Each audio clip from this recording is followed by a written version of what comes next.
Hey guys, welcome to the next video on Python tutorial for beginners. In this video, I'm going to show you how you can use break and continue keywords with your Python loops.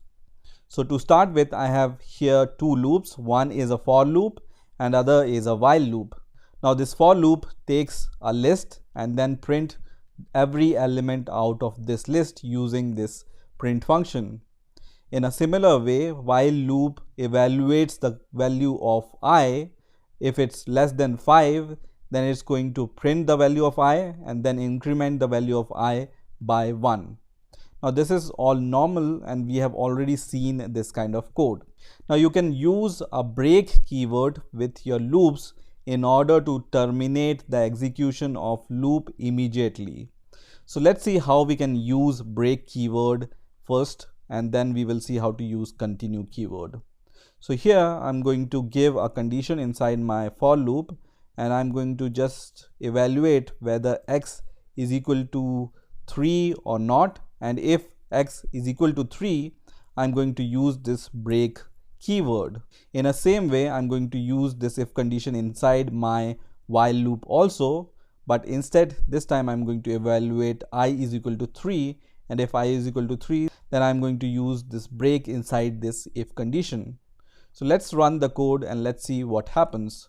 And you can see in the for loop it has only printed 0, 1, 2. Even though this for loop is supposed to print from 0 to 5, it has printed until 2 from 0, because as soon as this x value becomes 3 and we call break here, the loop is terminated immediately and our program will come out of the loop immediately as soon as this break keyword is called.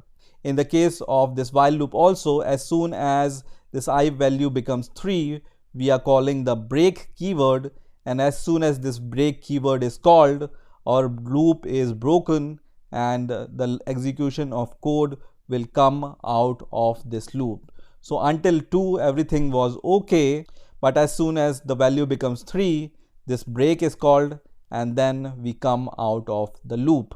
Let me just print a line here in order to separate these two loops so we know that from where one is starting, right? So I'm going to once again run the code and you can see for loop prints from 0 to 2 and also while loop prints from 0 to 2.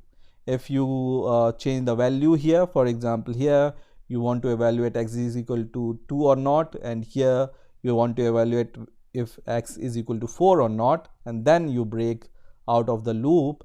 And once again when I run the code, you can see the for loop runs only 2 iterations for 0 and 1, and as soon as the value of x becomes 2, we call the break keyword and we come out of this loop. And in the case of while loop, as soon as this value of I becomes 4, we come out of the loop. So the value from 0 to 3 is printed. Now let's see how we can use a continue keyword instead of this break keyword. So instead of this break keyword, I will use a keyword called continue here, and also in the while loop also I'm going to use this keyword called continue, and I'm going to run the program and let's see what happens. So now when you see here, so you can see here for loop starts from printing 0, 1, and as soon as the value of x becomes 2, this condition is met and this continue is called, and as soon as this continue keyword is called, everything whatever code comes after this continue keyword will be skipped and your program execution goes once again to a for loop for the next value. So you can see in case where x is equal to 2 and continue is called, this statement is not executed, because as soon as we execute continue in our loop, then that iteration is skipped and all the code after the continue will not be executed. Okay, so we go to the next iteration. So that's why 2 is not printed, because this was skipped in case of 2, and then directly 3 is printed and then 4 and 5 is printed. In case of while loop also, as soon as the value of I becomes 4, you can see 4 is not printed here. You can also change this value to 2, and then I'm going to run the program once again, and you can see while loop prints 0, 1, and why it prints 0 and 1. So because as soon as the value of I becomes 2, this continue keyword is called, and after that this iteration is skipped. And also because this iteration is skipped, these two lines of code are not executed, and because this line of code is not executed, that's why the value of I is not incremented and the value of I always remains 2, and that's why this becomes an infinite loop, right? So instead of increment the value of I at the last line, we can increment the value of I just after this condition check whether I is less than 5 or not, and then we run the code. Now you can see it prints 1, 3, 4 and 5. So now what's happening here is initially the value of I is equal to 0 and this condition is evaluated, and then we first increment the value by 1, and that's why it starts with the printing of 1 by using this print function.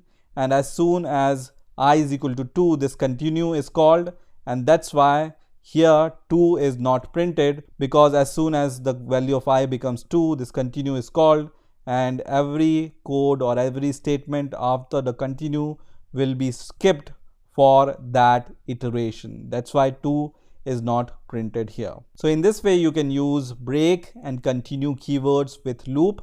I hope you have enjoyed this video, and I will see you in the next video.